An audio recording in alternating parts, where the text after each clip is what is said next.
My dad came to this valley in 1914, I believe.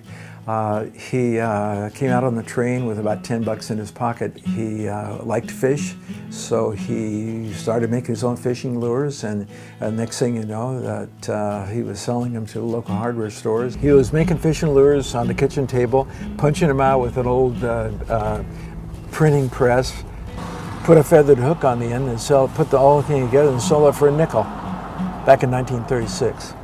At one time we had about 300 employees here in Hood River and about 65 employees in Mexico, and we had about 50 people who worked in Canada. We had a plant up there, so it wasn't a big time company, but it wasn't insignificant either. Then time flies by and I got old and I sold the company to Rapala, and Rapala promptly moved all the production to China, which I was a little saddened about, but that's what happens.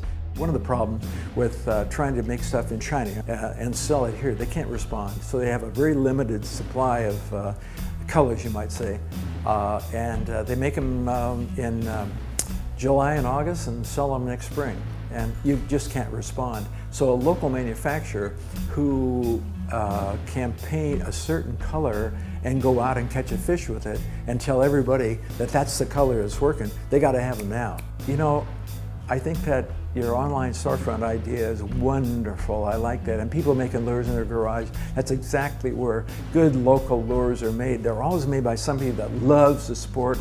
He's aware of the environment, aware of taking care of the sport, and he loves to make fishing lures, whether it's on his kitchen table or whether it's in his garage, and more power to him. He belongs to a local bass fishing club and he tells all his buddies about him and they all use them and they swear by him, but that's within about a 50-mile radius. I think it's a great idea, I really do.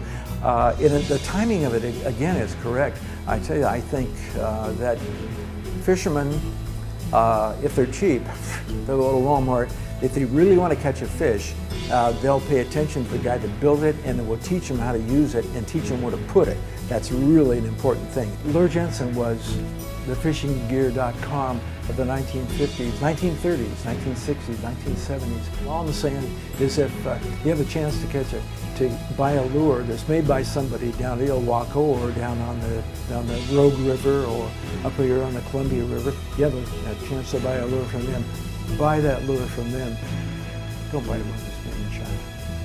And you know, I think fishinggear.com is a breakthrough and a great way to do that. A great way to do that.